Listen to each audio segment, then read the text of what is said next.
At the family dinner that evening, everyone was present except for Flora and Jacob. Unbeknownst to anyone, just beyond the door, the two were locked in an embrace, kissing each other passionately. Hello, everyone. Welcome to my channel. Subscribe us to read wonderful novels every day. Now the story begins. Jacob let out a seductive, muffled groan the moment he unbuckled his belt and entered her completely. Flora arched her slender, pale neck, biting her lip hard to suppress the unbearable moans. Softly pleading, "Brother, be gentler, Mom and Dad are still outside." The door panel shook violently. Jacob pressed his thin lips to her neck, his voice low and hoarse, tinged with a hint of playful nonchalance. "What are you afraid of? If they find out, I'll run away with you. How about we get married in Europe?" Flora blushed, too shy to speak, as she looked at the astonishingly handsome man before her. A glimmer of hope flickered in her eyes, seeing her shy reaction. Jacob arched his captivating peach blossom eyes and deliberately teased her with a bit more force. "Not saying anything. You've had your way with me, and now you don't want to take responsibility." Flora, her eyes glistened with tears. If it were a few years ago, she would never have imagined herself being so absurd as to end up in bed with her stepbrother at a family banquet. But looking at the man before her, she still whimpered with affection and replied, "Take responsibility. I want to marry you, brother." The clock ticked round and round, and after what felt like an eternity, the passionate encounter finally came to an end. Jacob, looking at her, collapsed by the doorway. He lifted her into his arms with a smile tugging at his lips. "Didn't you say you had plans with friends today, sweetheart? It's almost time." Only then did she realize and hurriedly tried to get down to go to the bathroom. But he simply carried her in. After another round of absurdity in the bathroom, Flora finally changed her clothes and rushed out the door. Fortunately, by the time she went out, the family dinner had already ended, and the living room was empty with everyone gone. Flora stepped out of the villa and was about to call a friend to say she would be late when a sudden buzzing sound rang in her ears. She looked up, her pupils suddenly contracting as she saw an out-of-control car hurtling toward her like a madman. Before she could dodge, she was violently thrown more than 10 meters and crashed heavily to the ground. Bang! Intense pain spread along her nerves, her body feeling as if it were being torn apart. Blood gushed out, pooling beneath her into a puddle. She forced her eyes open and saw Jacob dashing toward her. "Flora!" A buzzing filled her ears, the chaotic shouts and footsteps growing faint and distant. She didn't know how much time had passed when her consciousness, lost in darkness, briefly surfaced. In a daze, she heard Jacob talking with his brother. "Jacob, your sister's leg can still be saved with surgery now. Are you really giving up on the operation? She'll be disabled for the rest of her life." Jacob sneered, his voice colder than she had ever heard. "I personally arranged for someone to hit her. Why would I arrange for her surgery? The daughter of a homewrecker who ruined someone else's family. This outcome is exactly what she and her mother deserve." "True.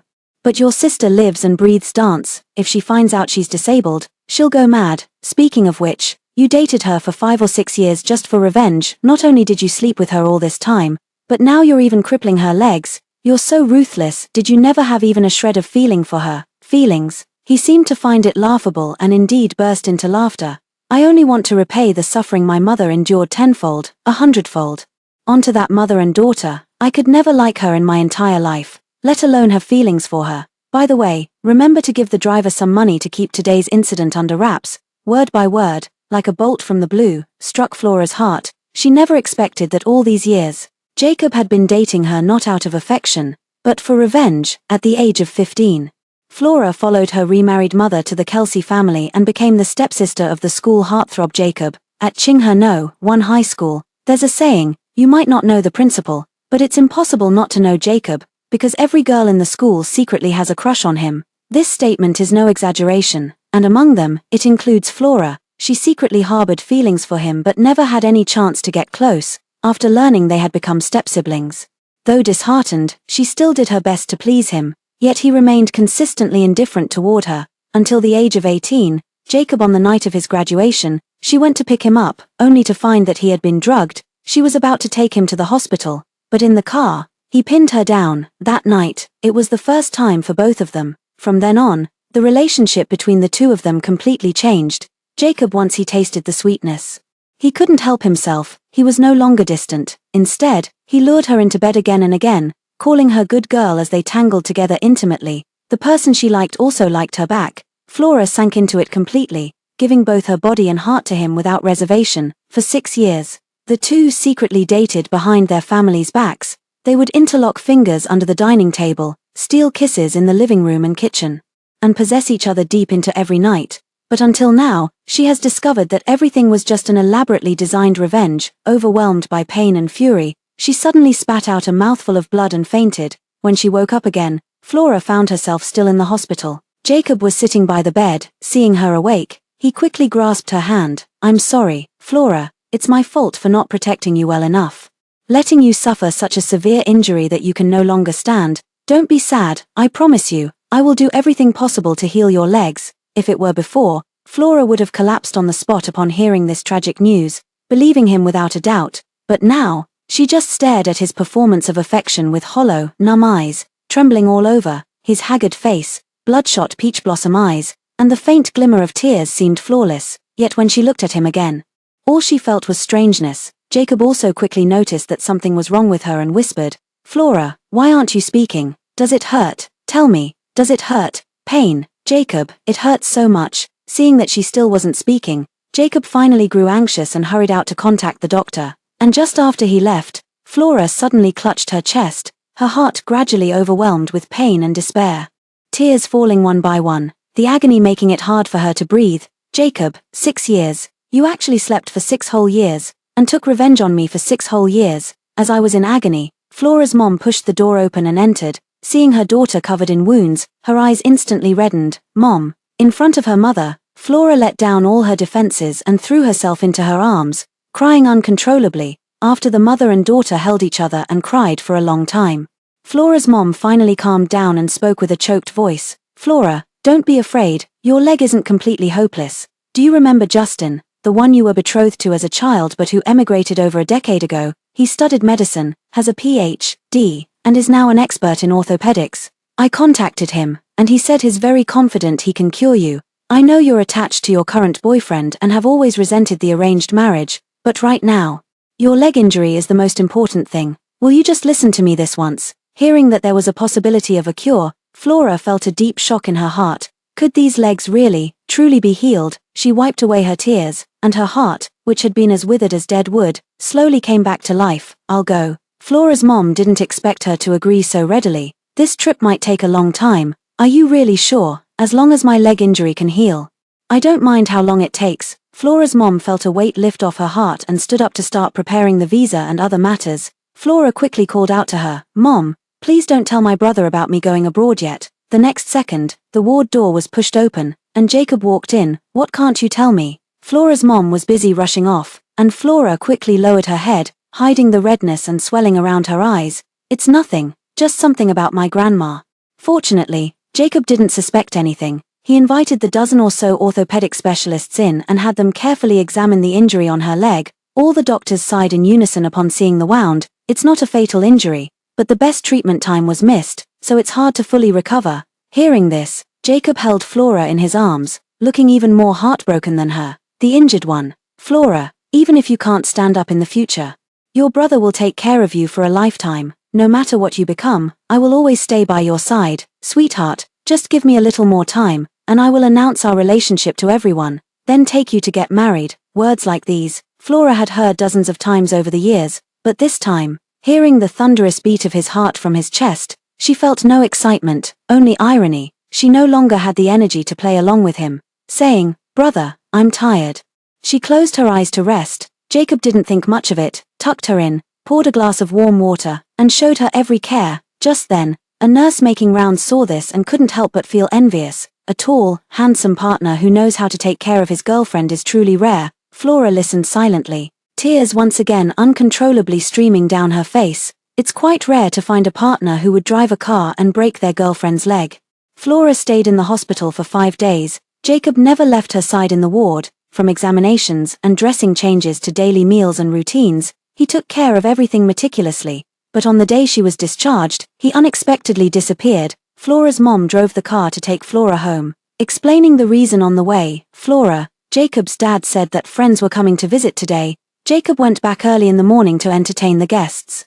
Don't blame him for not picking you up. Jacob isn't your biological brother after all, and I'm already very grateful that he has accepted us mother and daughter all these years." Hearing her mother's words, Flora's eyes couldn't help but redden again. Accepted? No, he never accepted it, so he deliberately took revenge on her. played with her feelings by dating her, and crippled her leg to ruin her. For a full 6 years, she was completely fooled, not noticing anything amiss.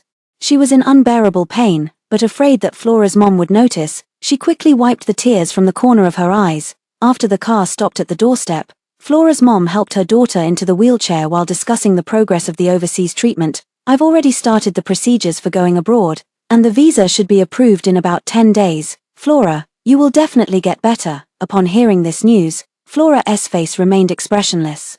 Like a puppet that had long lost its soul, it wasn't until she entered the house and saw the woman sitting next to Jacob that her expression stiffened slightly. Jacob's dad saw that they had returned and quickly stood up to introduce. Flora, you're back. This is my friend's daughter, Elizabeth. She grew up with Jacob and has now come to work in City J. She specially came to visit us at home. At the first sight of Elizabeth, Flora knew exactly who she was, after all.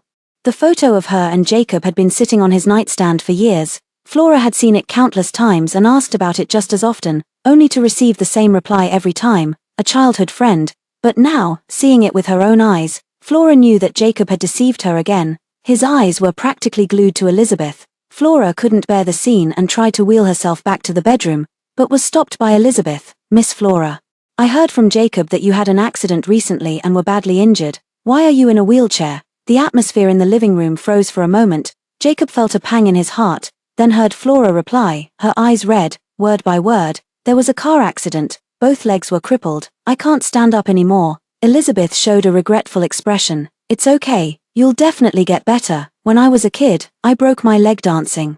And it was Jacob who carried me to the hospital and saved me. He was so worried back then that I might never shine on stage again, frantic with worry. Jacob's dad, you remember that, right? Jacob's dad, also afraid of upsetting Flora, quickly chimed in. Ah, yes, you two were inseparable as kids, as close as one person. Your dad and I often joked about arranging a marriage. It's just a pity we moved back to City J later, and the idea just faded away. Jacob suddenly interrupted. Dad, let's eat first. Flora unconsciously clenched her hands. She could tell that Jacob's dad wanted to set them up, as he was very eager for his son to start dating, get married, and settle down. She also realized that Jacob liked Elizabeth, not just in the past, but even now. Such a probing joke. If he didn't like it, he should have denied it outright, which would have been a way to decline an unwanted blind date. Yet he neither admitted nor denied it. That could only mean he still has feelings for Elizabeth, but he has to put on a show of unwavering affection in front of her for a while longer, which is why he changed the subject under the pretense of having a meal. At the dinner table, Jacob sat beside Elizabeth, occasionally serving her dishes. You don't like the taste of garlic, so I told the auntie in advance not to add any to these dishes. These are your favorite poached shrimp, give them a try. I picked them out myself this morning. Jacob, you often mentioned how skilled the housekeeper is at cooking when we chat, and I've been craving it for years. Now I've finally tasted it, and you still help me peel the shells like when we were kids. Flora silently watched all of this without saying a word. Elizabeth stood up to say goodbye, and he also rose to see her off. After watching him drive away, Flora then pushed the wheelchair alone and entered his study, when no one was home. He often took her to kiss and indulge in every corner, but never set foot here. She had no idea what the study looked like and had never entered it before, but when she finally pushed open this door, she discovered that the wall was covered with photos related to Elizabeth and countless sketch portraits. Inside the cabinet were carefully stored many gifts, each labeled with the year, the holiday, and Elizabeth's name. Hidden in the desk are thousands of letters, half of them sent by Elizabeth, and the other half are love letters he never sent, each word and sentence pouring out affection. And in the diary placed on the desktop, every page vents those hidden, unknown resentments. Today I ate the meal her mother made. It was so disgusting I vomited until 3 a.m. She even went out in the heavy rain late at night to buy me medicine, and got a fever of 40 degrees. Seeing her suffer actually made me feel better. During the day I deliberately said she was too reserved. And at night she wore lingerie and climbed into my bed, just as cheap and promiscuous as her mother. He got hurt in a fight and lied to her, saying it was to stand up for her. She was so moved that she donated blood until she passed out. It's ridiculously stupid, all these years together, to get into Jacob's heart. Flora would go to any lengths to give, pouring everything into being good to him, without expecting anything in return and without any regrets. Yet in his eyes, all of this actually turned into disgusting, desperate clinging. After just a few pages, Flora felt like she couldn't breathe. These things were like an invisible pair of hands, tearing her heart apart, leaving her bleeding and in excruciating pain. It hurts so much. How can a person hurt to this extent? Her palms were torn to shreds, and the taste of blood filled her mouth from biting her lips, yet she seemed completely unaware, not even knowing how she made it back to her room.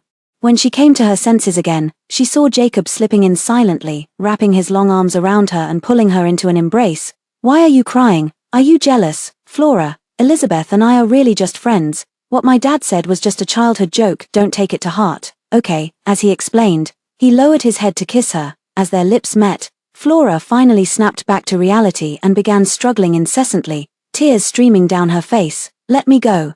I'm already like this. Please let me go, Jacob, I beg you, let me go. Jacob saw her showing such a sad expression for the first time. His gaze froze, and he suddenly felt a bit flustered. He quickly held her tighter, coaxing her softly. All right, I won't kiss you anymore. I forgot your injuries haven't healed yet. We can't do this kind of thing. Recently I've been looking into countries where siblings can get married. Take a look at which one you like. And I'll take you there to get married. Okay. Looking at the list of countries on the screen, Flora felt an overwhelming chill surge through her heart. She remained silent, trembling all over, covering her face as she wept in agony. Flora didn't know when she had fallen asleep. Jacob didn't think much of it, assuming she was still struggling with the trauma of losing the use of her legs, and simply held her, whispering comforting words over and over, when she woke up. It was already the next morning, and there was no one by her side. With red-rimmed eyes, she finished washing up and went downstairs, only to see Jacob personally cooking breakfast and bringing it to her, speaking in an extremely gentle tone. Flora, this is your favorite fish congee, and the juice was freshly squeezed by me. Try it and see if you like it. Flora looked at the steaming breakfast, but her mind kept drifting to the contents of his diary. Her voice trembled. No need. I'm going to the dance theater. Hearing this, Jacob immediately picked up the car keys and insisted on driving her. She refused, but he insisted, pushing the wheelchair out the door. I don't feel at ease letting you go alone. From now on, wherever you need to go, just tell me, no matter what I'm doing. I'll come to pick you up. Flora couldn't refuse, because now, she was already a broken person. She didn't even have the strength to refuse. When they arrived at the dance academy, she went to see the leadership alone and submitted her resignation. The other party expressed great regret, offering a lot of comforting words before finally signing the resignation form. The next moment, Elizabeth walked in, smiling brightly as she handed over a form. Hello, I'm Elizabeth. Here to report for duty today. MS. Elizabeth is joining our theater as the chief at such a young age. Truly a remarkable talent. Just as she was about to leave, Flora felt a slight tightness in her chest upon hearing this. Less than a week after her injury, Elizabeth, who had just arrived in City J, had taken her place as the principal of the National Dance Theatre. She didn't dare to look or think any further. Trembling, she pushed her wheelchair toward the elevator, but was stopped by Elizabeth, who had caught up to her. Flora, do you have time to talk? Flora didn't want to talk to her and tried to push her wheelchair away. Elizabeth reached out and grabbed the wheelchair. Don't be so resistant. I just have a question for you. I've heard from Jacob for a long time that he has a sister who dances exceptionally well. She won the gold medal at the Towelie Cup in her first competition and became the principal dancer at the National Dance Theatre right after graduation. With a bright future ahead, I came to City J partly for Jacob, and partly to see what this talented dancer was like. But who would have thought that heaven envies talent? Your legs are ruined. It seems we'll never be able to stand on the same stage again. Although her tone carried regret, Flora couldn't help but sense a hint of schadenfreude in it. She said with a trembling voice, What exactly do you want to ask me? If you're not going to ask, I'm leaving. Hearing the pain in her tone, Elizabeth laughed even more gleefully. What I wanted to ask is about my relationship with Jacob. He's been protecting me since we were kids. At 5 or 6, he'd fight the boys in the yard for me. He'd pick me up and drop me off to school every day. And he'd prepare all kinds of surprises just to make me laugh. Later, after his mom passed away, he moved back to City J, and we hardly got to see each other. But he'd write me several letters every week, call me multiple times, and message me about his life there. Whenever I had a competition, he'd always show up to watch. It's been like this for 7 or 8 years, never changing. Everyone around me says he still likes me, but since he hasn't confessed, I don't know if it's true. You're his sister, what do you think? She looked troubled, as if she were genuinely worried about this matter. Flora felt as if a dagger had pierced her heart. Bleeding profusely, she closed her eyes, trembling, her voice slightly strained. Probably, hearing her perfunctory reply, Elizabeth smiled. It seems you don't know either, but that's understandable. After all, you're not biological siblings. He definitely wouldn't be open with you. By the way, aside from that, I have another question for you. Actually, I came to City J at Jacob S. invitation. He recommended me for the lead position at the National Dance Academy a month ago and assured me that a vacancy would definitely open up. Tell me, how did he predict so early that you would get into a car accident? Flora had thought Jacob staged this car accident merely for revenge, to destroy her dreams, but she never imagined that part of it was also for Elizabeth. In an instant, her already faltering heart plunged into an endless abyss. Jacob, you've deceived me so bitterly. Panic and pain surged in her heart at once, and she instinctively pushed the wheelchair to leave. Elizabeth held on tightly, refusing to let go. She even deliberately leaned forward, and the whole person, along with Flora in the wheelchair, was about to fall down the stairs. Elizabeth just happened to be looking for someone. Jacob saw this scene and immediately rushed over, pulling Elizabeth into his arms before she could fall. Only Flora was left, tumbling down the tall, hard stone steps alone. Her unhealed wounds were torn open again, her body bruised black and blue all over. Her forehead was gashed open with a terrifying bloody hole, blood gushing out like a spring. She was in so much pain she couldn't breathe, her body convulsing and twitching in a pool of blood. Before her consciousness completely faded, the last thing she saw was Jacob holding the unharmed but frightened Elizabeth, gently soothing her. When she woke again, Flora found herself in the hospital. Jacob was waiting by the bedside, and when he saw her wake, he looked as if a weight had finally been lifted from his heart. His voice was hoarse and low. Flora, you're awake. I'm sorry. I pulled the wrong person and made you fall down the stairs. Does it hurt? Hit me if you want. Hit your brother. He did look genuinely remorseful, but Flora knew that every word he spoke was a lie. How could his acting be so convincing, though he clearly liked Elizabeth? He had to unconsciously keep his distance. He cursed her as disgusting day and night, yet still acted as if he loved her to the bone. Flora felt a surge of emotions, trembling uncontrollably, unable to utter a single word. She didn't want to stay in the same room with him, so when the nurse said it was time for a checkup, she immediately agreed. After the checkup was done, her emotions gradually settled. As soon as she pushed the door open and returned to the ward, she saw Jacob holding her phone. His brow deeply furrowed. Mr. Justin. Which Mr. Justin? You've got the wrong number. Flora couldn't have gone abroad. Hearing this, Flora's heart skipped a beat. She wheeled herself forward, snatched back the phone, and quickly pressed the end call button, watching her movements. Jacob's face slowly showed a trace of suspicion. Flora, do you know this person? Flora lowered her eyes, trying to act as if nothing was wrong. No, I don't know them. Probably a scam call. The number indeed had no contact name saved, and it was an international call, so Jacob finally let go of his suspicion. He helped her lie back on the bed, glanced at the medical chart, and confirmed the situation with the doctor, seemingly very concerned about her condition. Taking advantage of his distraction, Flora quickly replied to Mr. Justin to explain the situation. By the time he finished his work, she had just cleared the messages and turned off her phone. Jacob stroked her face, gently wiping the reddened corner of her eye with his thumb, his voice warm and tender. The doctor said you're fine, you can be discharged the day after tomorrow. You've been so down lately after you're out. How about I take you out to relax? She didn't say anything. Jacob took it as her silent agreement. On the day of her discharge, he drove her to City J's largest opera house. Looking at the poster at the entrance that read National Dance Academy's lead dancer Elizabeth makes a stunning debut, Flora turned a shade paler. Flora, aren't you the one who loves dance the most? It just so happens that Elizabeth has a performance recently, so I thought I'd bring you to see it. Do you like it? The fleeting glint of satisfaction in his eyes was just caught by Flora. She knew he had deliberately brought her here just to provoke her.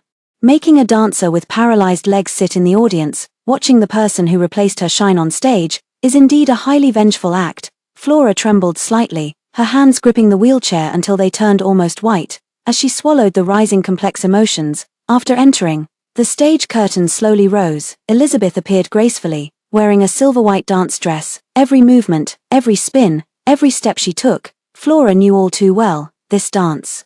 She had performed it thousands of times, so familiar it was etched in her heart, but now, she could only watch from the audience. Looking up, her heart ached with a bitterness that felt like something was stuck in her chest. She was in excruciating pain. Just as I was about to look away, I saw Jacob. He was completely immersed in the dance, his eyes filled with undisguised admiration and affection, yet such a gaze had never appeared in his eyes when watching Flora's performances before. He would offer enthusiastic applause and the same old flattering words, as if he were genuinely happy for her. She thought this was his true heart, but now she realized how easy it is to distinguish between love and indifference, sincerity and pretense. A single glance is enough. After the performance, Flora wanted to go home. Jacob pulled her backstage instead. He handed the flowers he had prepared early to Elizabeth and raised an eyebrow. "Chief Sue, do you have time to take a commemorative photo with a fan like me?" Elizabeth blushed with shyness and immediately agreed, but the lounge was too crowded, so the two of them took the camera to the corridor, leaving Flora alone inside. Through the open door, she looked at the photo of the two of them together and suddenly thought of those photos pasted in his study. So the messy backgrounds in those photos were because they were taken backstage. He liked Elizabeth. So he followed her around like a fan, chasing her performances all over the country and abroad. But for her, even if she performed 30 consecutive shows in City J, he might not come to a single one, recalling the excuses he had used before: meetings, being too busy, having dinners. Flora felt her heart ache so much she could hardly breathe. She lowered her head as the fire alarm suddenly emitted a sharp, piercing beep. Thick smoke spread from the pile of props, and a raging fire shot up, quickly spreading toward them. Everyone was startled, screaming, and rushing toward the exit. Flora turned pale and also tried to push the wheelchair to leave, but in the crowded, panicked crowd, she could barely move and was soon pushed to the ground. She watched helplessly as the surging crowd passed by, as the fire reached her feet, and screamed hoarsely for help. "Ah, help me!" Countless legs stepped over her, yet not a single person stopped to help her up. She could only use her hands to struggle and crawl to the corridor, instinctively grabbing a man's trouser leg, and squeezing out a faint cry for help from her throat. "Help me!" The man bent down, just about to help her up, when he was stopped by someone beside him. Although the person lowered their voice, she clearly heard that sentence. "Jacob, the fire is so big, and you hate her so much. Just let it be. If she survives, it's her good fortune. If she burns to death, it can't be blamed on you." Hearing these words, the man pulled his leg out without hesitation, protecting the person beside him as they quickly left. Smoke obscured Flora's vision, and she couldn't see the figure in front of her clearly, but she heard clearly. The person who just spoke was Elizabeth, and the man was Jacob. The flames danced and licked at her clothes, devouring flesh and blood, searing dark red marks into her skin, driven by the instinct to survive. She mustered all her strength to roll over, extinguishing the flames on her body and tumbling toward the doorway. The firefighters arrived just in time and rescued her to a safe place. As soon as she came out, she locked eyes with Jacob, who had just turned around. Seeing her disheveled appearance, her hair singed black and a large burn on her calf, he seemed somewhat surprised. It was unclear whether he was surprised by the extent of her injuries or by the fact that she hadn't been burned to death inside. He acted as usual, coming over to hold her fearfully. "Flora, I was pushed out by the crowd and was just about to go in to save you. Thank goodness you came out safely." Flora no longer had the energy to engage with his act. She lowered her head, looked at the bright red bloodstain she had just left on his pant leg, and closed her eyes. "My leg has no feeling anymore. So how could it hurt, brother? If I had burned to death in there today, that would have hurt just like the day of the car accident. Unbearable pain. That day when I was hit, it hurt so much, and when I found out I was disabled, it hurt so much. It also hurt when I heard that you were only with me to get revenge." She said this in the calmest, coldest tone, without any hysteria. It made Jacob freeze on the spot. He opened his mouth, wanting to say something comforting as usual. But not a single word came out. In the end, he said nothing and carried her into the car. For the next 2 days, Jacob would go out every day and bring back a pile of gifts to Flora's bedroom. As if making amends, she looked at these mountains of gift boxes, feeling nothing inside. When the wound had healed somewhat, Flora's mom came up to help her pack her luggage. She also took a box and gathered everything related to Jacob, a whole box of condoms under the bed, secretly bought couple bracelets. Photos taken together, along with these unopened gifts. She threw them all into the trash. After finishing, Flora took out her phone and booked a flight ticket for tomorrow. Just after making the payment, she saw a message pop up on WeChat from Jacob. It was the address of a bar, but 3 seconds later, the message was retracted. "Flora, my brother sent it to the wrong person." Intuition told Flora that this matter definitely had something to do with her, because tomorrow is Jacob's birthday. And he has been going out frequently lately, no longer performing his deep affection in front of her as he did before. Fearing that such revenge against the world might cripple her again, she still sneaked to that bar in her wheelchair. After searching upstairs and downstairs several times, she finally heard a familiar voice outside room 318. "Jacob, are you really planning to show the video of you and Flora in bed at tomorrow's birthday party? All your relatives are coming, right? If your dad and her mom see it, won't they faint on the spot? What do you know? That's exactly the effect I want. I just watched it. The video is so explosive, 72 positions." She did every single one just to please Jacob. Dance students really are flexible. Amid the commotion, Jacob's indifferent voice could be heard. The way she shamelessly lay beneath me deserves to be admired by everyone. When the time comes, I'll just say she drugged and seduced me. Her mom is a homewrecker. And she's just as promiscuous, like mother, like daughter. Her mom always brags about how well behaved her daughter is. Once she sees what kind of daughter she's raised, how could she have the nerve to stay in our house? For a moment, the entire private room erupted in wild exclamations. Damn, killing two birds with one stone. Jacob, that's a fucking brilliant move. Who says it isn't? I can't wait. TSK TSK. Just thinking about that scene is thrilling. Amid the burst of laughter, no one noticed the Flora outside. Having heard every word of their plan, Flora turned pale, a chill running through her. She recalled the tenderness with which Jacob used to coax her into making videos, his heartfelt words about just wanting to secretly watch them when he missed her, and she couldn't stop trembling. Jacob. Oh Jacob, even the videos were part of a long-planned scheme. You hated me that much. After silently returning home pushing the wheelchair, Flora didn't know how long she had been sitting alone in her room. It wasn't until it was almost dark that she took the initiative to go find Jacob's dad. He had only learned today about her plans to go abroad for medical treatment and earnestly gave her many words of advice. Flora listened to each one, finally bowed to him, and stated her true purpose for coming. Jacob's dad, thank you for taking care of my mother and me all these years. I don't know when I'll be back once I leave, so I can only entrust my mother to you. I know you two have a very good relationship, but my mother always keeps things bottled up. For example, when she hears people call her a mistress, she gets sad for a long time. I hope you can talk to her and comfort her more often. Jacob's dad's eyes widened in shock, his voice filled with anger and surprise. Who's been talking behind your mother's back, calling her a mistress? Who told you that? Because the Kelsey family is a top-tier wealthy family. Flora heard a lot of rumors when she moved into the Kelsey household. She even asked Flora's mom privately and knew clearly that she did not interfere in the relationship between Jacob's parents. But even if she told this to Jacob, he wouldn't believe it, so she needed Jacob's dad to admit this personally, and could only try to guide him into revealing the truth. Many people say that brother seems to think so too. Jacob's dad heaved a heavy sigh, rubbed his temples, and told her the whole story from beginning to end. Back then, your mother and I were deeply in love and were supposed to get married, but because our family backgrounds were too different, we were forced to break up. After your mother got married, I had intended to remain unmarried for life.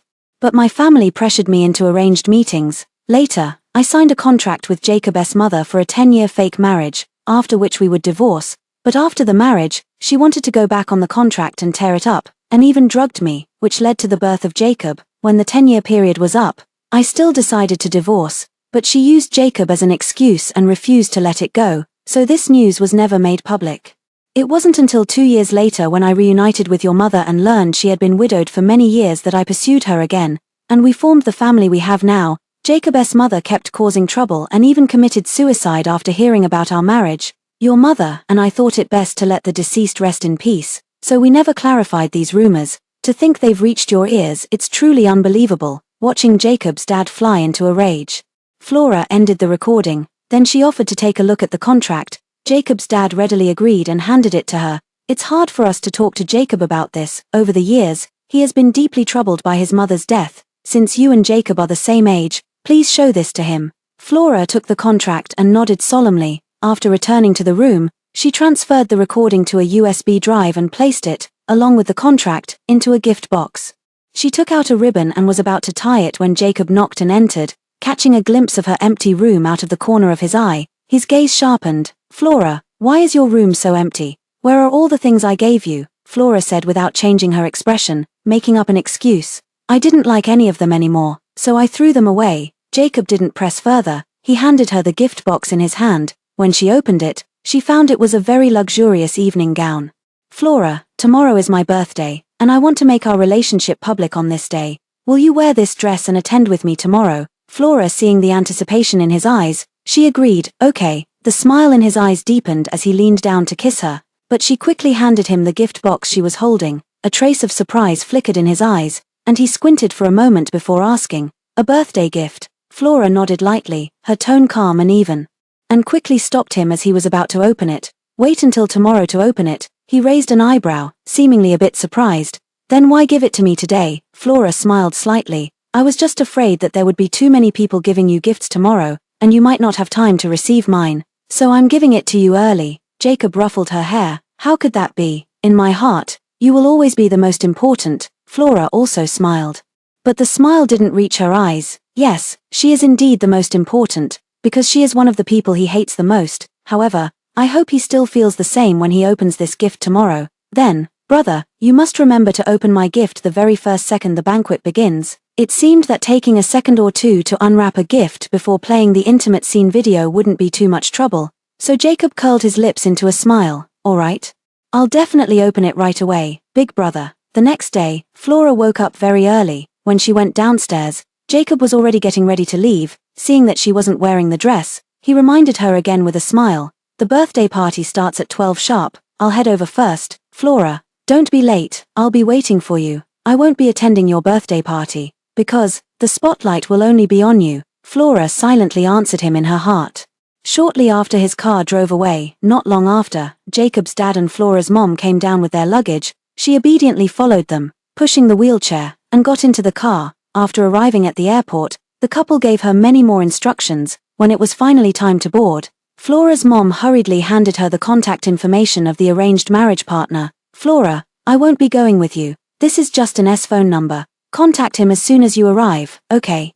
She nodded obediently, took the information, and stored it carefully before boarding the plane with the assistance of the flight attendant. Before takeoff, she looked at the white clouds outside the window and sent one last text to Jacob. After sending it, she didn't care at all how shocked Jacob would be upon reading the message. She blocked all his contact methods and turned off her phone completely. From then on, there was no Jacob in Flora's world.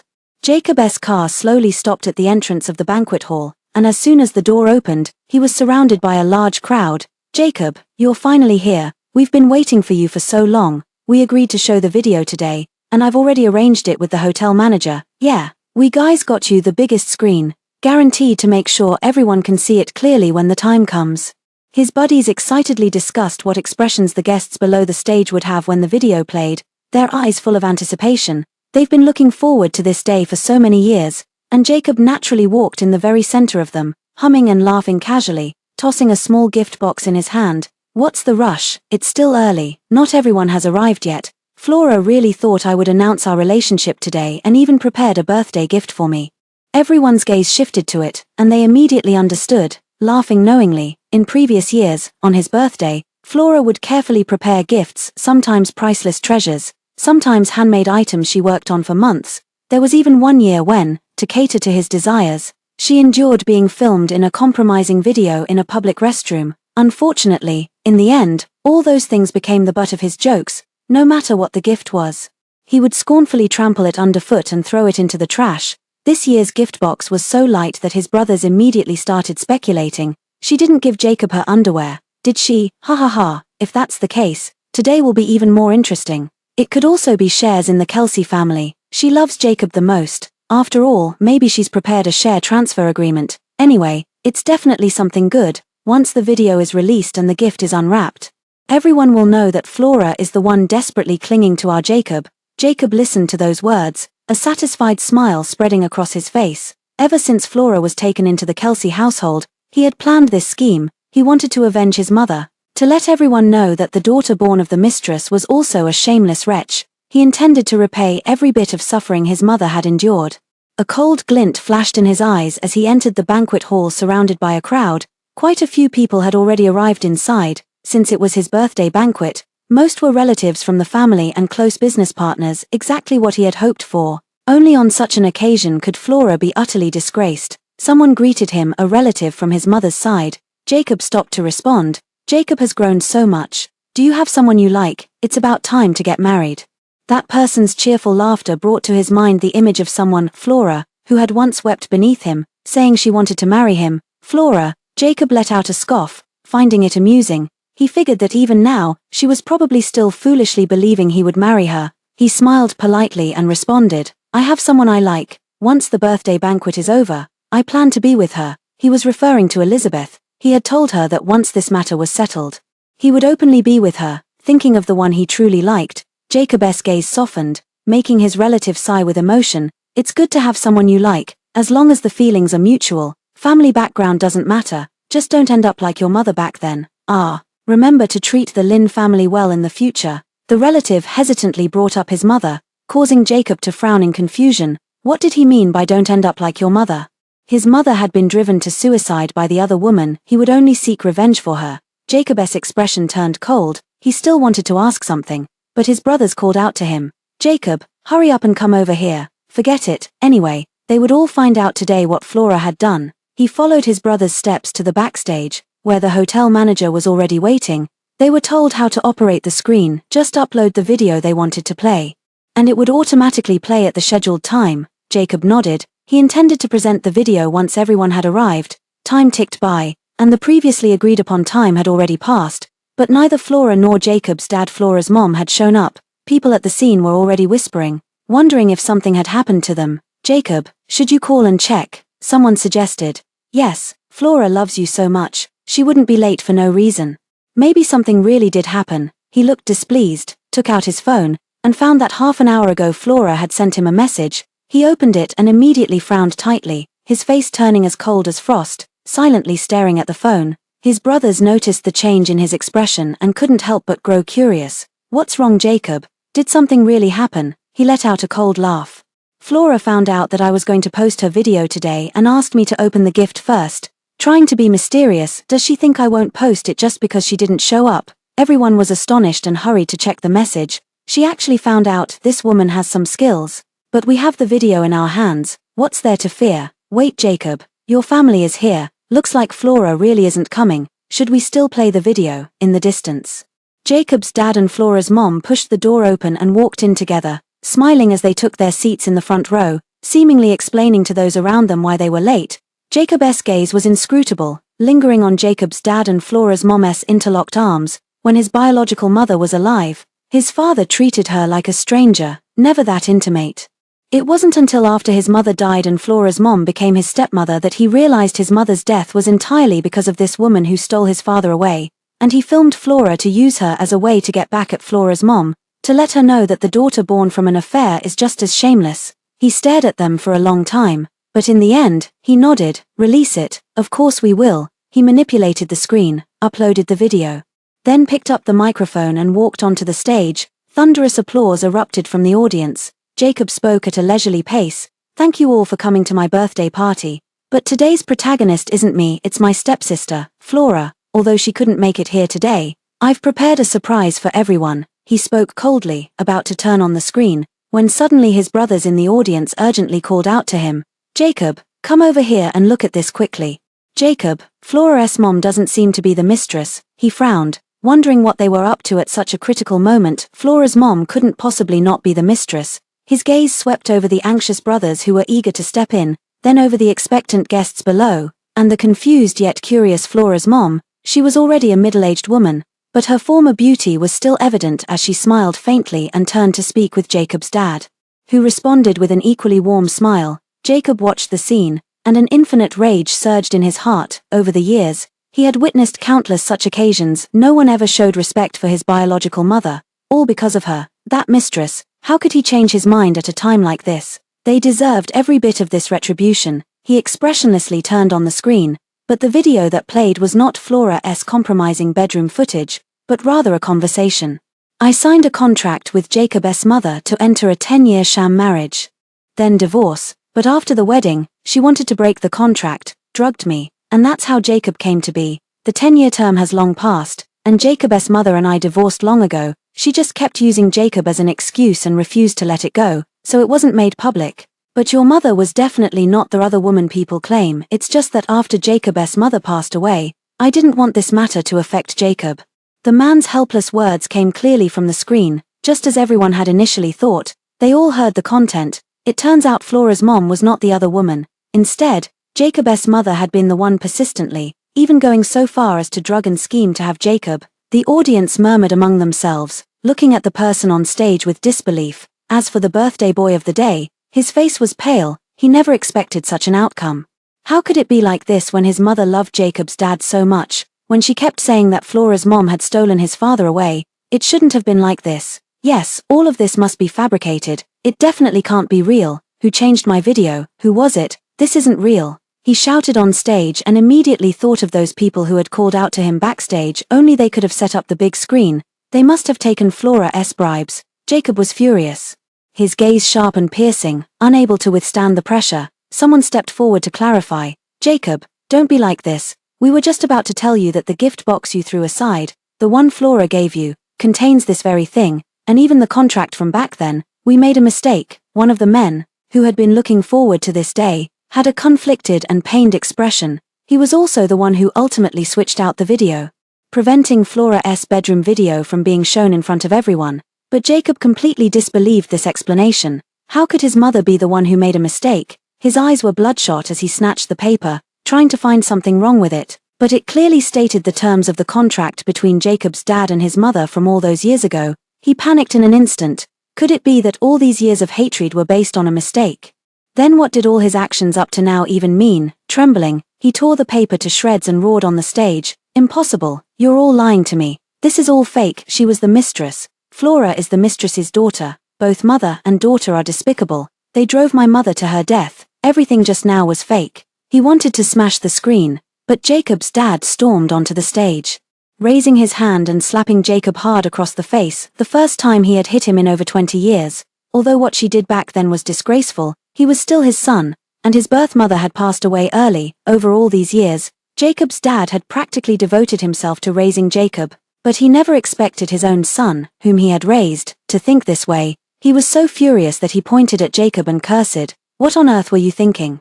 Neither Flora nor your stepmother has wronged anyone, let alone being the mistress and bitch you called them. Apologize to your mother now." Jacob's dad struck with great force, and Jacob's face immediately swelled, but he stiffened his neck, panting heavily, his eyes bloodshot. "She's the other woman. She drove my mom to her death. I could never accept her." Jacob's dad was furious and wanted to slap him again, but Jacob's phone happened to fall to the ground.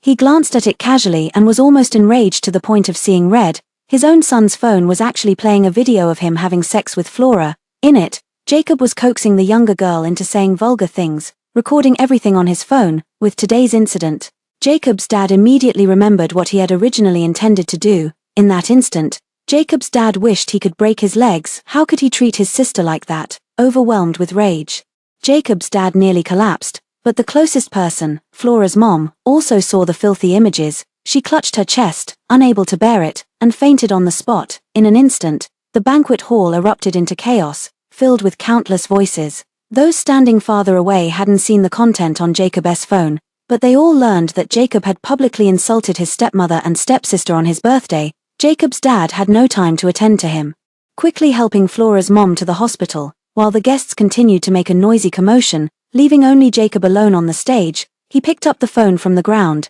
his face pale, never imagining that the day he had so eagerly anticipated would turn into such an unimaginable farce. The guests gradually left, and the banquet hall fell into a dead silence after the uproar. With only Jacob and his few brothers remaining, they looked at each other and finally stepped forward. "Jacob, do you want to go to the hospital to see Auntie? Right after you went on stage, a few of us got curious and opened the gift Flora gave you, and that's when we found that thing." "Sorry, Jacob, but if that's really the case, releasing the video would be too unfair to Flora." They were all talking at once. In fact, based on Jacob's dad's attitude earlier and the contents of the contract, everyone knew that the matter with his mother was most likely true. They just didn't dare to provoke him now. Jacob seemed to have lost his soul. He had clearly seen the contract himself, with his father and mother's names on it, yet he had never known about this matter. His lips parted as if to say something, but his throat was parched and dry. He had done so many things to Flora under the guise of revenge, even ruining her legs and making it impossible for her to ever fulfill her dream of dancing,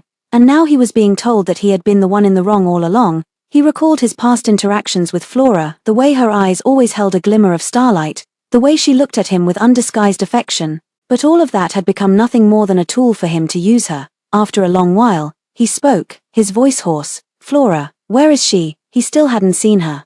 The brothers shook their heads at each other. They hadn't seen her either. Jacob walked out silently and went to the hospital. Flora's mom had just woken up, and upon seeing him, she couldn't help but tear up. She had no idea that her daughter had been Jacob's target all along. "Get out." Her face was cold, unwilling to see him, but Jacob paid no attention, standing rigidly by the hospital bed with no expression on his face, as if his soul had been drained. "Auntie, where is Flora?" At the mention of her daughter's name, Flora's mom felt a surge of anger. For so many years, for his sake and that of his deceased mother, she had ignored the gossip outside, She thought that if she just endured it, Jacob would see her kindness toward him, gradually accept her, and form a new family. But only now did she realize that he had always resented her, all because of those baseless things. He deceived her daughter so many times. They even spent day and night together. Flora's mom recalled how her daughter used to always talk about having a loving boyfriend, but after her leg was injured, she never mentioned him again. Now, thinking back, perhaps Flora had discovered everything back then, which is why she chose to leave everything behind and go abroad. It's a pity that her daughter had to endure it all alone until now. Flora's mom was heartbroken to the extreme. She cried and pounded the bed. Jacob stood there silently without saying a word, until Jacob's dad came over. Seeing this scene, he immediately flew into a rage and without hesitation slapped him again. "She's your sister, how could you lay a hand on her?" He didn't dodge, and was slapped until blood trickled from the corner of his mouth, his ears ringing incessantly. He looked up and with difficulty asked that question again. "Dad, Flora, where is she?" Flora's mom is already hospitalized. Flora wouldn't possibly not come, yet he didn't see her, and her phone was constantly unreachable, as if she was deliberately avoiding him. This stirred unease in his heart. He couldn't even fathom how Flora had endured for so long knowing the truth, tolerating his cruel revenge against her. At the thought of those things, his heart grew increasingly troubled, as if gripped by a hand, making it hard to breathe. This posture made Jacob's dad furious. He pointed at his son and yelled, "Why are you asking about her? What else do you want to do? Do you still want to harm her?" Jacob choked up. He clenched his fists, unable to utter a word in rebuttal. He didn't know what he wanted to do either. Over the past many years, driven by revenge, he had never once looked at Flora properly, but once the reason for revenge was gone, he realized how fragile the connection between them was. He had lost track of her just like that, unable to even say a word of apology to her. He gritted his teeth and lowered his head. "Dad, Flora, she won't forgive me, will she?" Jacob's dad let out a cold laugh, giving no response to his question. All that was known was that after Flora's mom recovered, Jacob's dad personally took matters into his own hands, administering the family punishment on Jacob with 99 lashes, beating his son half to death until he was barely breathing, his entire back a bloody, mangled mess. Throughout the process, Jacob endured it all in silence, his eyes unfocused, stubbornly asking where Flora had gone. Jacob's dad snorted, turned around, and left without answering him. Kelsey's house. Elizabeth sat worriedly by Jacob's bedside. She had also learned about what happened at the birthday party and held his hand with deep concern. "Jacob, why must you be like this?" The person lying on the bed was covered in wounds, his face devoid of spirit. "I owe her. I was wrong," he murmured, his eyes lacking any light. This was the first time Elizabeth had seen him like this. Since they had known each other since childhood, Jacob had always been proud, yet now he was utterly disheartened because of a woman. "Even if it's wrong, it can be made up for. Jacob, we can give her money, find her the best doctors, and support her for a lifetime," Elizabeth said, causing the man's eyes to show a moment of confusion. He turned his head to look at her, somewhat puzzled and lost. Her heart trembled. "Jacob, you said before that after handling this matter, you would be with me. We would get married." Jacob, for some reason, Elizabeth suddenly felt a pang of panic. She quickly brought up their promises, the bond they had since childhood, the years of long distance with letters going back and forth, and countless train and plane tickets. They had agreed they would marry, but hearing this, Jacob's eyes still showed no emotion. He nodded faintly, reverting to that lifeless state. As if he had shut himself off, uninterested in everything around him, Elizabeth bit her lip and continued speaking. "Jacob, I have an important dance competition in a couple of days. Will you come?" Jacob fell silent again. After a long while, just as she thought there would be no answer, Jacob suddenly thought of something, a trace of heartache flashing in his eyes. "Flora, she can no longer dance. I must find her." As he spoke, he struggled to get up from the bed. The movement caused fresh bloodstains to seep through his back. Ignoring the Elizabeth beside him, he stumbled his way to the living room. Flora's mom and Jacob's dad were sitting there discussing something, while Jacob knelt before them, kowtowing repeatedly. "Dad, Auntie, I know I was wrong. I really know I was wrong. I want to apologize to Flora. I want to make it up to her. Please just tell me where Flora has gone. I won't do anything. I just want to say sorry to her in person." The man's lips trembled as he kowtowed heavily, disregarding his injuries. Soon, the floor was covered in blood, but the seated couple remained unmoved. Jacob's dad glanced over coldly. "Not disturbing her is the best compensation you can give to Flora." These words stabbed him deeply. He trembled, almost collapsing, but managed to steady his swaying body. Jacob lifted his head, crawled on his knees to Flora's mom's side, and solemnly kowtowed to apologize to her. "Auntie, I truly know I was wrong. Please forgive me. I was blinded by hatred. I always thought my mom died because of you, but I never imagined I was the one who caused the accident. I admit what I did to Flora was too much. By the end, he could no longer bring himself to continue speaking. Flora's mom looked at him and finally nodded. Jacob, I can tell you where Flora went, but she is a good child. From now on, you will only be her brother. Can you do that? Hearing the hope of seeing her again, his eyes lit up for the first time in a long while, and he immediately agreed to the condition. Jacob's dad continued, also, it's time to settle your marriage. I just discussed it with your stepmother, and Miss Elizabeth seems very suitable. What do you think? These words stunned him. He had thought countless times about marrying Elizabeth and having children with her, but because of Flora, he had to suppress his feelings for her. Now that Jacob's dad brought it up, he felt lost, and images of Flora flashed through his mind, her beneath him, crying with love, saying she wanted to marry him, and him promising to take her away. Were all those really my own lies? He didn't respond immediately, but Elizabeth had already heard and come to the living room, excitedly grasping his hand. That's wonderful, Jacob, we can get married. My family will surely agree to our marriage. Faced with Elizabeth's joy, Jacob seemed to snap back to reality. Yes, we can get married. Dad, can you tell me now where Flora has gone? Jacob's dad snorted. Flora has gone to New Zealand and won't be back for a long time. Someone is taking care of her there. Her childhood arranged marriage partner is there. Jacob stood frozen in disbelief. Flora had actually gone to such a faraway place all alone. He couldn't even see her if he wanted to. A feeling of congestion and frustration welled up in his chest, as if he had lost something.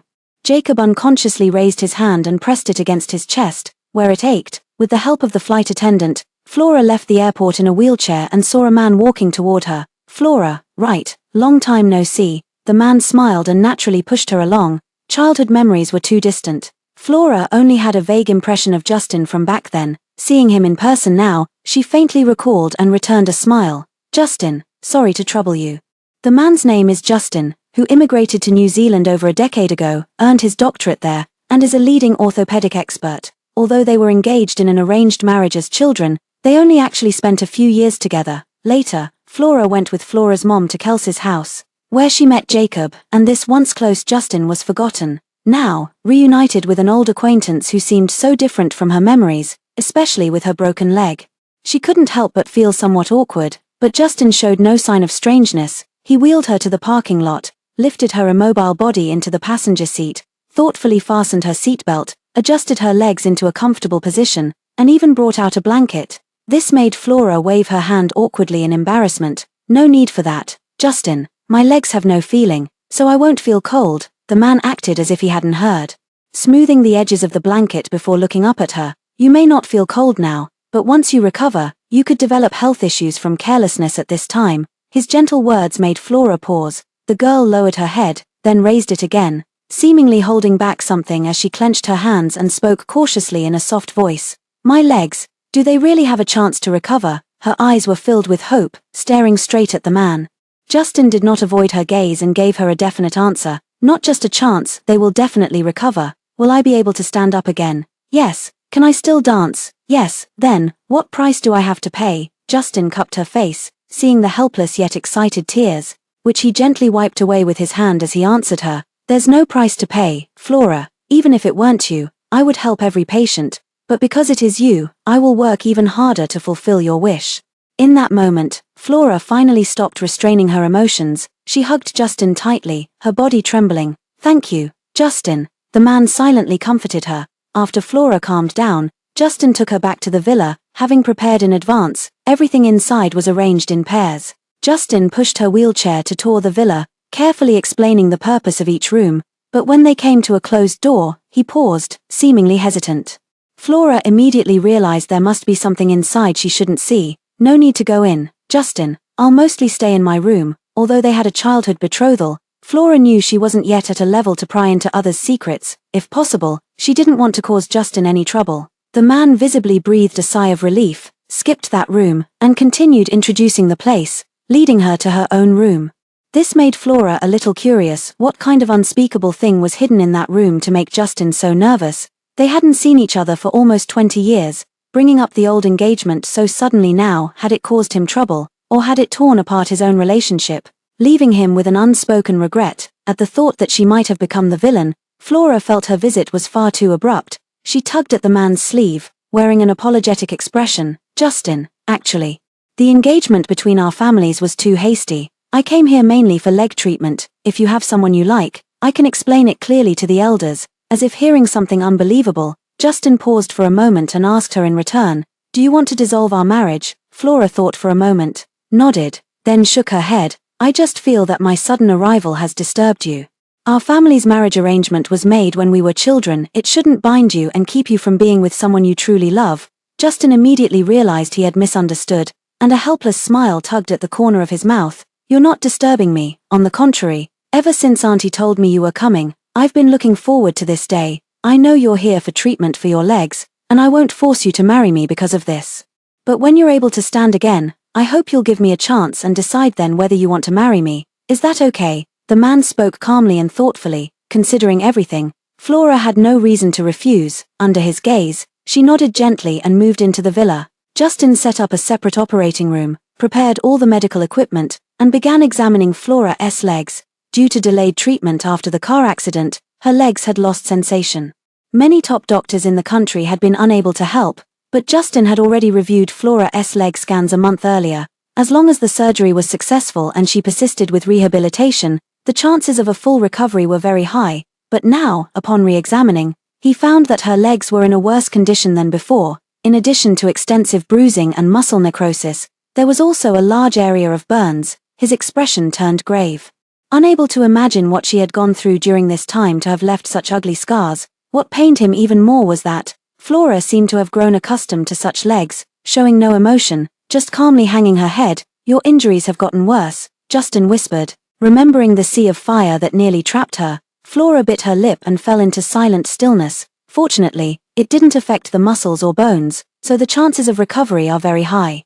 But your body is too weak, you'll need to rest for a while before the surgery. Flora, be prepared, she nodded. Afterward, to ensure the surgery could proceed smoothly, Justin devised a series of plans for her. Her poor health required nutritional supplements.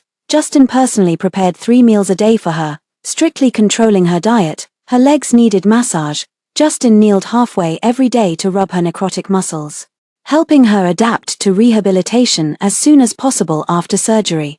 In addition, Flora had to endure the stimulation of acupuncture. Dense silver needles were inserted into her legs. Justin would rotate them to stimulate her nerve sensitivity. Every day, Flora found her greatest joy in the moments she felt pain in her legs, and her greatest suffering was also due to the pain. But as long as she remembered that enduring this would increase the chances of her surgery's success, Flora mustered endless courage. Justin stroked her hair, watching her endure the pain with a heart full of pity, wishing he could bear it for her. His eyes were somber as he massaged her legs after the acupuncture, distracting her with conversation. If the surgery is successful, I'll tell you a secret. This move was very effective. Flora, her first thought was of that room that couldn't be entered, and she smiled weakly. If the surgery is successful, I'll tell you a secret too. This made the man raise an eyebrow slightly, then curl the corner of his mouth. All right, I'll be waiting to hear it. After this sentence, Flora fell silent briefly, her fingers clutching the hem of her clothes. The closer it got to the day of the surgery, the more restless her heart became,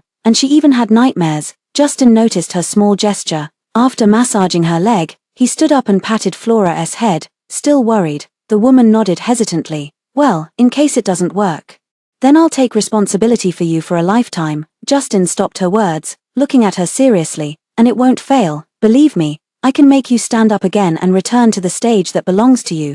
Those eyes were incredibly resolute, calming Flora's heart. She was no longer anxious and smiled softly. All right, I believe you. Soon it was the day of the surgery, and Flora lay nervously in the operating room. Despite all the preparations, she couldn't help but worry. She hesitated, as if wanting to say something, but Justin stopped her with a soft, smiling whisper. Don't overthink it, just get some sleep. His words seemed to carry a magical power, soothing her. Flora nodded, took a deep breath, and signaled that she was ready. The anesthesia was injected into her arm, and soon, Flora became drowsy. In the last second of her vision, it was Justin leaning down to kiss her forehead, whispering something in her ear, before she could make out what it was. She couldn't hold on any longer and closed her eyes. When Flora opened her eyes again, the ceiling above her was that of Justin's home, the same one she had seen every day upon waking recently. This meant the surgery was over. What about her legs? Had it been a success or a failure? She couldn't wait to try to feel the presence of her legs, perhaps because the anesthesia hadn't completely worn off. She couldn't sense any pain or other sensations. Just like before, there was no feeling at all. This made Flora a bit panicked. She slowly raised her hand, wanting to touch them, but as soon as she moved her fingers a few times, a pair of warm, broad palms held hers. "Don't rush, the surgery just ended, you need to recover." Justin leaned by the bedside, his face full of exhaustion. Was it successful? Flora trembled as she asked the question. Justin remained silent. Flora forced a smile. "It's okay, everyone said it couldn't be cured anyway, you've already helped me so much.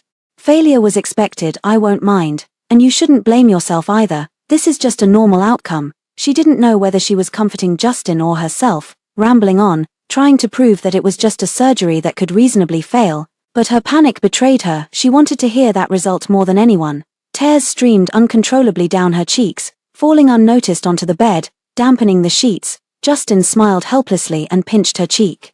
"What are you thinking? Of course the surgery was successful. I told you before, it would definitely succeed." Flora froze, staring at Su Chenxian in disbelief. Realizing he wasn't joking, she cried even more intensely. All the tension, pressure, and anticipation of the past days could finally be released without restraint at this moment. Flora threw her arms around the person in front of her, unable to hold back her sobs. "I thought it failed, I thought I really wouldn't be able to stand up again." The other person gently stroked her back, smiling silently. He explained to her that she had just had surgery, and not only had the anesthesia not worn off, but she also needed time to wait. About 2 hours later, the anesthesia wore off. Flora tried to move her legs again, and this time she succeeded. She could clearly feel every sensation coming from her legs, proving that her legs could truly recover. She couldn't help but hug Justin and cry once more. She wasn't usually someone who cried so easily, and she thought she had shed all her tears after parting with Jacob, but now her heart was beating with hope. She had been given a chance at rebirth, finally able to return to the stage she had longed for. "Thank you. Really thank you, Justin," she cried, held tightly by the man as if to vent all the grievances of these years. Flora buried her face in his chest and wept uncontrollably. She didn't know how long she had cried or how many tears she had shed, only that it had grown dark outside. Justin was still holding her gently, never tiring of it, and her emotions finally settled as she gripped his shoulders and gently nuzzled against him. "You said earlier that you had a secret to tell me." Justin nodded, looking at her swollen eyes from crying, and couldn't help but chuckle softly. "I thought you had forgotten all about it." Flora blushed. Quickly covering her disheveled appearance, Justin held her hand, leading her step by step slowly forward, until they reached the door of the room that had never been opened. "Everything you want to know is inside. Flora, go see for yourself." Flora took a deep breath and pushed the door open with her own strength. Instantly, what was inside shocked her so much she almost forgot to breathe. It was filled with photos of her, from a young age, even noting what she was doing at the time. She saw her 8-year-old self, following closely behind Justin. At 10 years old, she was happily clinging to the boy's neck on Justin's back. At 12, her tear-filled red eyes when they parted. After that, traces of her growth no longer included Justin, yet he was always watching over her. Those childhood memories were like old photographs, unveiling her dusty past. It turns out that before she met Jacob, she and Justin were so close. The man walked to her side and spoke in a low voice.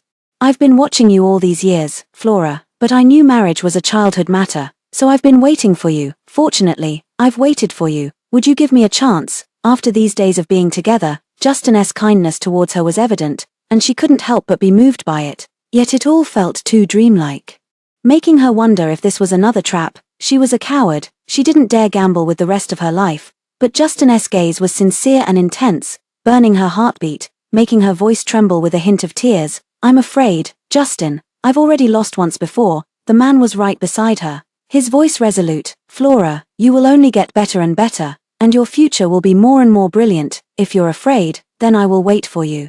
Until the time you can accept me." This made Flora's heart ache with emotion once again, and she stumbled into the man's embrace. Justin spoke softly in her ear. "It's your turn now, Flora, what is the secret you want to tell me?" The person in the embrace trembled and slowly raised her head. She was hesitant. Revealing scars in front of others was not her intention. If possible, she would have kept that matter buried deep inside forever, but avoidance was not in her nature.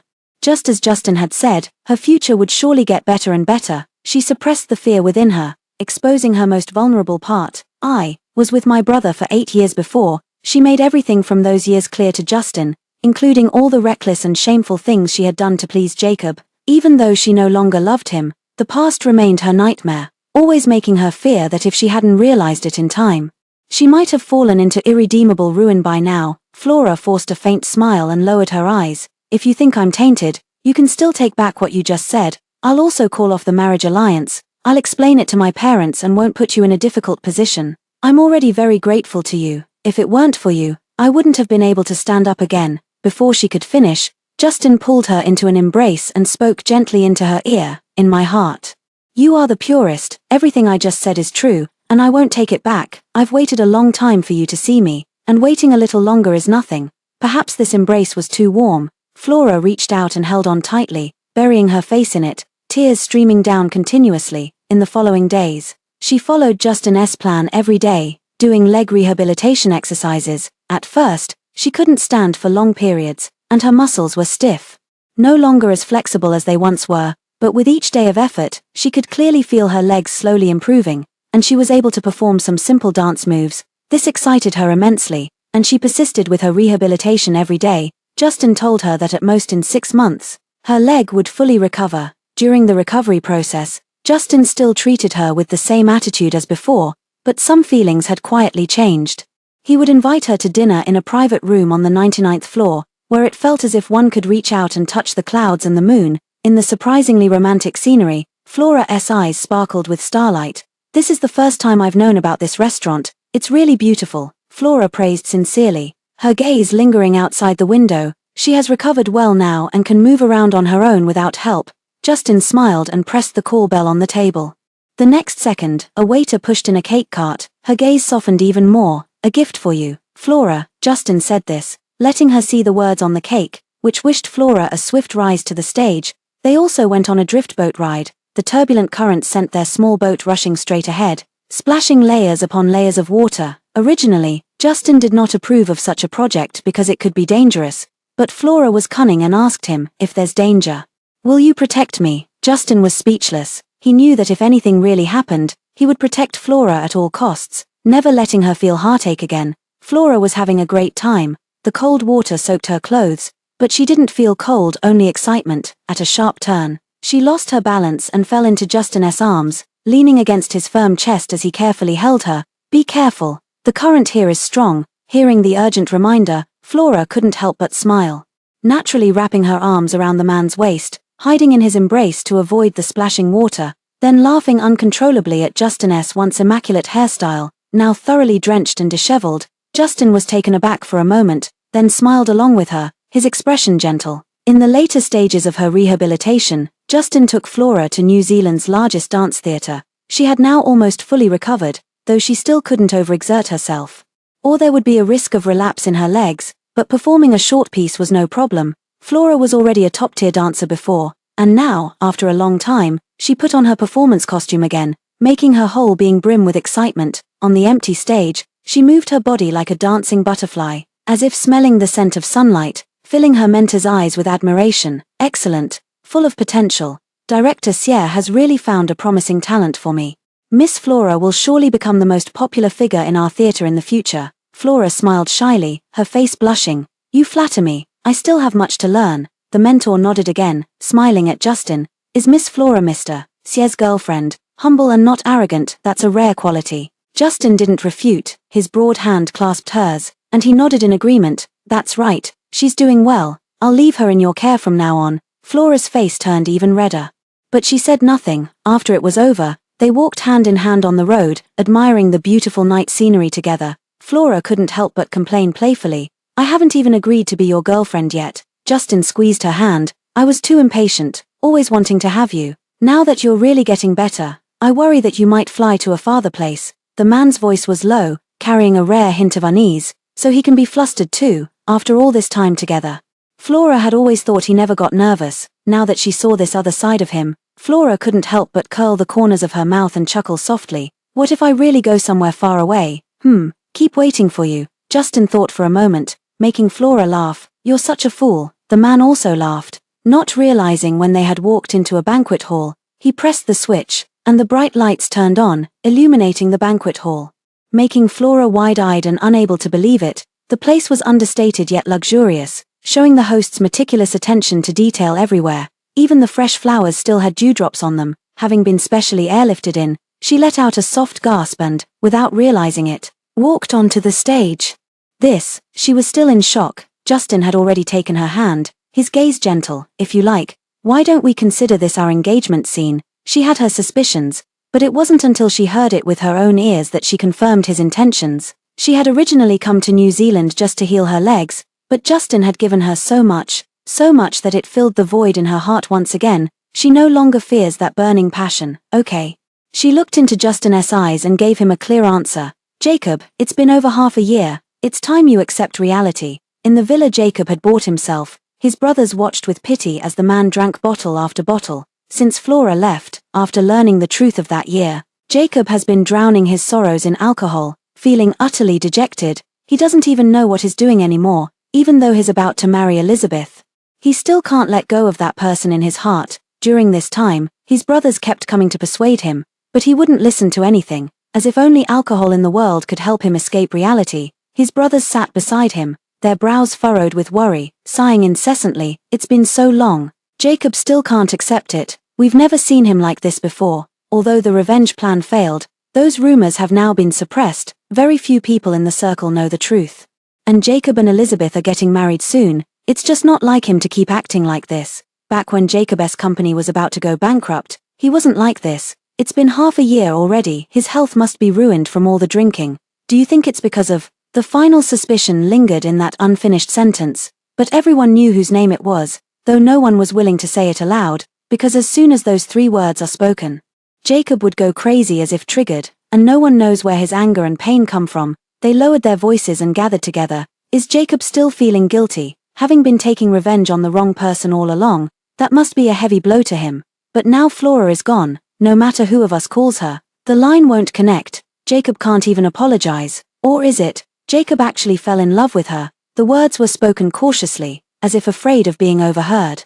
Some refused to believe it, while others doubted. After all, this was Jacob. How could he have gotten so caught up in the act that he lost himself in it? But how could anyone explain what was happening in a way that made sense with reality? Just as they were hesitating, an angry female voice cut in. Jacob, how long are you going to wallow in despair? It was Elizabeth. She had found her way over and immediately spotted the man slumped drunkenly on the ground, her brows furrowed, her face full of displeasure. They had been engaged for so long, and both the Kelsey family and the Sue family had been discussing when to hold the wedding, but Jacob kept putting it off and refusing, leading to them still being engaged after half a year, while her fiancé spent every day hiding away and drinking. She was very angry, unable to understand why the person who once loved her so much had become like this. They had clearly imagined countless times what their wedding would be like. Yet because of Flora, Jacob had become listless and unconscious all day long. She strode over to Jacob, standing before him with an unhappy expression. Jacob, no matter what, you must come back with me today and set the wedding date. I've waited too long, and I don't want to wait any longer. The woman's voice stirred a slight reaction in the drunken man. In his eyes, he didn't recognize who was standing before him, yet her words felt so familiar. He was lost in thought. All right. I won't make you wait any longer. We'll go find Dad and Auntie today. Elizabeth's expression softened a bit, but the man's next words shattered her completely. If they don't agree, I'll elope with you. Flora, we'll be together forever. Your brother won't break his promise. Flora, these 3 words were like a bomb, igniting the resentment she had been holding for days. She had been worrying about him every day, yet he was thinking of another woman. Elizabeth raised her hand and slapped him across the face, her eyes red with fury. Jacob, look closely at who I am. Have you fallen in love with Flora? Do you no longer want to marry me? She screamed sharply, startling the group of brothers nearby who hurried forward. Miss, how could Jacob possibly be in love with Flora? All that in the past was just revenge. Right now, Jacob is only feeling down because he's been dealt a blow. That's right. You mustn't overthink it. Jacob has said many times before, he and Flora are just putting on an act. Elizabeth only stared at Jacob, her eyes red as she screamed. I just want you to say it. Jacob, you tell me yourself. Do you love Flora or not? Do you still want to marry me or not? The man remained silent, causing Elizabeth's expression to slowly shatter, her gaze fixed straight on Jacob, as if trying to see through his eyes into his heart, yet the other remained silent, head bowed, hiding all expression. The brothers grew anxious, urging him with pushes, whispering through gritted teeth. Jacob, say something. Don't let this escalate. You and Elizabeth have been in love for so many years. Jacob, don't lose your head at a time like this. Yes, Flora is already gone. Wasn't your wish before to marry Elizabeth? Even they knew how deeply in love they once were. Elizabeth's eyes welled up with tears, her voice trembling. Come back with me. Let's go find Mom and Dad. We'll get married tomorrow. Jacob, just nod, and I can pretend nothing happened. You just had too much to drink today. The woman looked at him, eagerly waiting for his nod, but Jacob's dry throat uttered words that broke her heart once again. Elizabeth, just give me a little more time. Elizabeth's tears finally fell, her voice filled with despair. You've been saying that for half a year. Jacob, you've made me wait for half a year. How much longer do you want me to wait? Are you never going to marry me because of Flora? Tell me, give me an answer. We don't have to get married now, I can wait, but tell me, do you want to marry me now? The woman's questioning was sincere and piercing, tearing apart the self-deceptive facade he had maintained for the past 6 months, as if trying to dig his heart out. He could hardly recall how he felt during those days when he was in love with Elizabeth. Scene after scene, all he could picture was the sweet, adorable face of his girl. His silence was the clearest answer. Even his brothers grew anxious, knowing that letting this continue would only make things worse, and quickly tried to soothe Elizabeth. Don't overthink it. Right now, Jacob is in a bad mood. It's normal for him to be confused about these things. Yeah, once he figures it out, he'll definitely come find you. Everyone knows how long you've loved each other. Jacob would never not marry you. Elizabeth, go home first. Once Jacob sobers up, he'll definitely come looking for you. Their chatter only made Elizabeth's expression colder, a bitter smile tugging at the corner of her lips. I don't think he's drunk, I think he's finally speaking his mind. But Jacob, you probably don't know yet.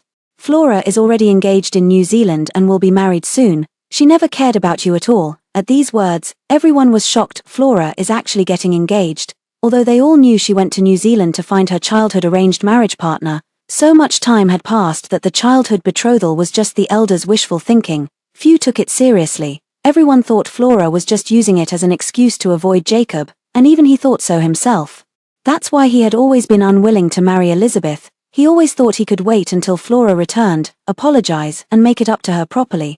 But now he's being told she's already engaged and will marry another man. An indescribable heaviness filled his chest. He clenched his fists, and a flicker of emotion stirred in his previously lifeless eyes, making Elizabeth laugh. Look at yourself now. If it weren't for falling in love with Flora, would you have ended up like this, Jacob? Stop deceiving yourself. I really look down on you. The woman's sharp voice pierced through the thin window screen. The brothers could no longer ignore the answer and turned to Jacob, cautiously asking, Jacob, have you really fallen in love with Flora? This was the first time someone had asked him, after a long silence. Jacob suddenly grabbed the bottle of wine beside him and smashed it violently to the ground, shattering it to pieces, as if his emotions had suddenly exploded. He could no longer ignore his heart, his eyes red-rimmed, roaring like a trapped beast. I just fell in love with her. Is that not allowed? I just fell in love with Flora. His eyes were red as he spoke with sorrow and anger, even though they had a premonition in their hearts. Hearing Jacob say it out loud still left everyone with a shocked expression. Meanwhile, Elizabeth smiled coldly, as if she no longer knew him. She and Jacob were childhood sweethearts, just as she had told Flora before.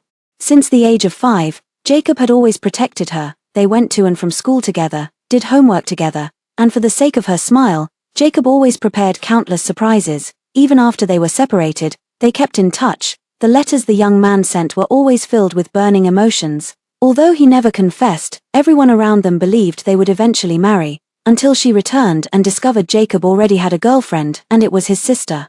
They all said he did it for revenge, but true revenge would never be so soft-hearted. She should have seen it earlier. Elizabeth, tears slid from the corners of her eyes as she watched Jacob smash one wine bottle after another. As if venting the depression and bitterness in his heart over this period, he spoke fiercely, his voice echoing in the room, filled with unmistakable pain. I can't forget her. I just can't forget her. I want to be with Flora. For the 6 months since losing Flora, he had lived in unbearable agony. Every day, he would think of their past. In this very house, she had held his hand and kissed him secretly with passionate love, even planning to abandon everything and elope with him. She would care for him. She would hold him while they slept, depending on him wholeheartedly, and she even wanted to marry him. Her eyes were always smiling, carrying tiny specks of starlight within them, drawing him to kiss her countless times. These things about Flora seemed etched into his memory, refusing to fade. Whether drunk or sober, his mind was filled with her figure, her voice, the way she called him brother, her pitiable tears all felt like an invisible hand tightly gripping his heart.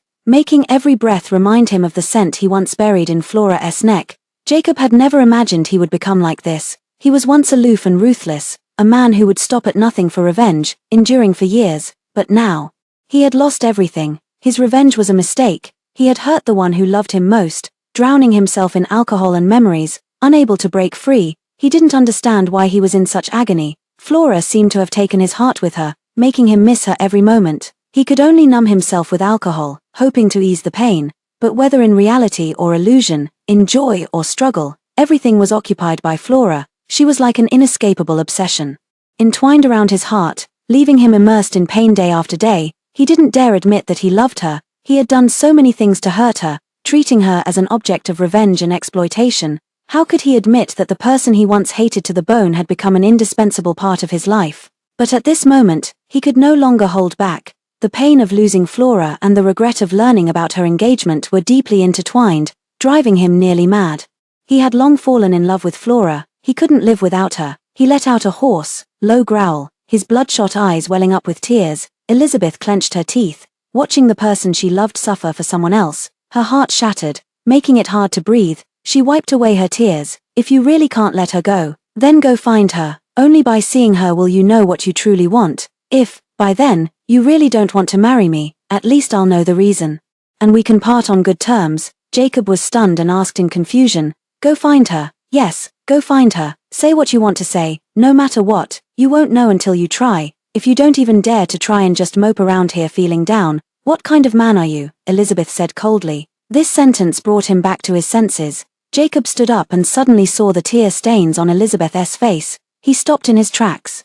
Only then realizing that his outburst had undoubtedly hurt her, he opened his mouth, struggling to speak. I'm sorry, Elizabeth. Elizabeth smiled faintly, another tear sliding down. I'll wait for you to come back. After a night-long flight, Jacob finally landed in New Zealand, arriving at the scene just before Flora's engagement party began. Backstage, Flora had just changed her clothes and was about to leave when she saw Jacob push the door open abruptly. She was stunned, not expecting him to show up, especially at such a time, but then she still spoke, nodding calmly. Brother. She had uttered this address countless times, but this time, Jacob could no longer feel the affection in it. Looking at the person in the evening gown, yet expressionless, the man's heart ached uncontrollably. As if threatening to drown him, his eyes reddened instantly. The longing and guilt from days apart mingled together, making him want to hold that slender figure tightly in his arms. Just like in the past, unable to resist, he took 2 steps forward and called out to her in a low voice, Flora. His eyes held a multitude of complex emotions, his pained voice evoking deep empathy. But Flora showed no reaction, looking at him as if he were a stranger. He panicked, gazing at her pleadingly. Flora. I'm sorry, it was my fault before. I didn't uncover the truth and used you to seek revenge on Auntie. I shouldn't have hurt you. I realize my mistake now. Can you forgive me? Flora remained as indifferent as ever, showing neither resentment nor joy, and gave a slight nod. I know, but I no longer care about those things. It's almost time. I should head to the banquet hall. Brother. Jacob's heart sank as if cut by a knife, and his face turned pale. Are you still holding a grudge against me? I truly know I was wrong. Dad used the family discipline on me, and I even kowtowed to apologize to Auntie. I want to make it up to you. Flora, I want to tell you, I did get together with you out of revenge at first, but over these 8 years, I've completely fallen in love with you. Flora, give me a chance. Okay, I'll talk to Mom and Dad. Let's not go through with the arranged marriage. Let's elope, go to a country where cousins can marry. I'll spend the rest of my life loving you.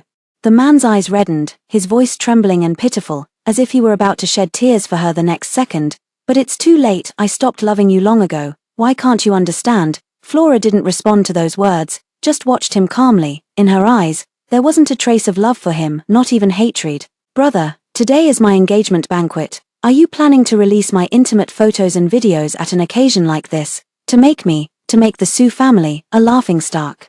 His heart felt as if it were being tightly gripped, making it hard to breathe. His voice trembled as he slowly drew closer to the one he loved. No, I'm not. I know I was wrong. Flora, believe me, I will never hurt you again. I will make it up to you. I will love you properly. She was right before him. Like his salvation, Jacob knelt before her, pulling Flora tightly into his arms. Once a proud and lofty man, he now knelt humbly to win back the woman he loved. Willing to offer everything he had just to show her his sincerity, which was filled with regret and pain. But Flora no longer needed it. She sighed once more, her tone devoid of emotion, as if stating an eternal, unchanging truth. Brother, I'm leaving. The soft body was no longer as warm as he remembered. Instead, it pierced him until he bled, yet Jacob refused to let go, his trembling voice breaking into sobs, warm tears soaking into the lavish gown's hem. Flora, don't go, don't go. His voice was almost pleading as he held the person in front of him tightly. Flora looked at him, shook off his hand, and stood up. She had been sitting on the chair all along. Jacob hadn't noticed that her legs had already recovered. Under the light, Flora uttered the final words cruelly. Look, brother, my legs have healed, all the pain you left me has ended, don't block my way anymore. The man's face turned deathly pale. No, no, Flora, he still wanted to rush over, to hold his beloved. Afraid that this might be the last time, just as Jacob was about to touch Flora, someone pushed the door open, pulled him back a few steps, and shielded Flora behind them. He was about to get angry when he heard Flora's surprised voice. Yang Han, what brings you here? Only then did he realize that this was the person she was going to marry. I heard your brother is here. I'll come to greet him. Justin spoke with polite manners, but his tone was utterly devoid of warmth. Sweeping over the nearby Jacob like a block of ice, one should know their place. You were the one who lost her in the first place, so don't embarrass yourself by coming back now. Clenching his fists in anger, he roared out with a cold expression. This is between me and Flora. Get out of my way. Justin stood firm, not backing down, positioning himself in front of Flora. Now she is my fiancée. She is mine. Jacob, who do you think you are? You arrogantly hurt her. And now you shamelessly come asking for forgiveness. What do you take her for? Your toy. Jacob's face was icy cold, almost at the peak of fury. How dare someone who has only been around for half a year judge him like that? I'll tell you what I am. I am Flora's brother. I am her lover. We've been in love for 8 years. It's me and Flora who belong together. We will get married, have children, and be happy for the rest of our lives. We will. Enough. Jacob. Flora abruptly cut him off. She looked up, her eyes filled with mocking amusement. We ended long ago. What right do you have to be with me? You used me, took revenge on me, hurt me, and even tried to shame me with those videos, to ruin my reputation and make me never hold my head up again. How dare you talk about a lifetime with me? For the sake of Mom and Dad, I'm willing to call you brother. But do you really think we still have a future? Jacob, wake up. I can never forgive you. The woman's words were like a knife, stabbing into his heart and extinguishing all his fighting spirit. The man, who had been fiercely arguing just moments ago, suddenly turned pale. Only when facing Flora would he set aside all his pride and dignity, lowering his head with reddened eyes to beg. Flora, I was wrong. I know I was wrong. Don't be so cruel to me. You still like me, don't you? I'll change. I'll make it up to you. Flora lowered her eyes, her gaze devoid of sorrow or joy, and dealt Jacob the most painful blow. Besides, Yang Han is good, better than you. I like him. With a boom, it felt as if something inside had collapsed. Jacob looked on in disbelief, his face almost devoid of color, his lips trembling as if he might collapse at any moment. His gaze was so pitiful, falling on Flora's face as if searching for an answer, but she held Justin's hand and walked past him toward the door. At that moment, his heart felt as if it had died once over, leaving him rooted to the spot, unable to move. Only when he heard the sound of a car starting outside did he let out a painful roar and chase after it like a madman, but he forgot he was on the road, and the next second Jacob was hit by a speeding car and had both legs crushed. The pain made him groan, but what hurt even more was his heart, powerless. He watched the car that had already disappeared from view, feeling as if he had suddenly become Flora from half a year ago. Back then, she had also been in a car accident, her legs crushed. At that time, did she already know that he had planned it all? He covered his face in the pool of blood and shed tears. Brother, it hurts so much. My legs. The sound of the girls crying echoed in his mind.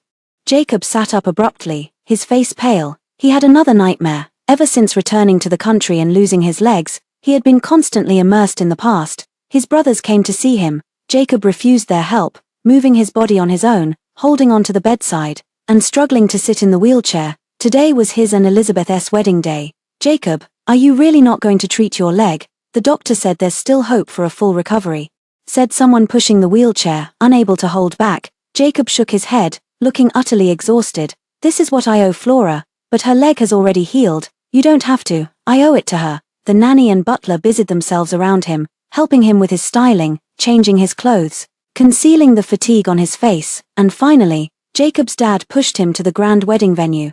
Elizabeth was already waiting for him in her wedding dress. Even though Jacob had lost his legs, and the Kelsey family hesitantly suggested calling off the marriage, She did not agree, because she had promised to wait for him. Jacob, we've finally made it to this day, Elizabeth smiled. She was exceptionally beautiful today, like a princess shimmering under the lights. Jacob managed a smile and took her hand. Yes, everything here is arranged just as you like it. I've finally made it happen. The woman smiled without speaking. A blush coloring her cheeks, the wedding proceeded smoothly and orderly, everything going according to plan. Elizabeth's family was applauding. Jacob's dad and Flora's mom were also clapping.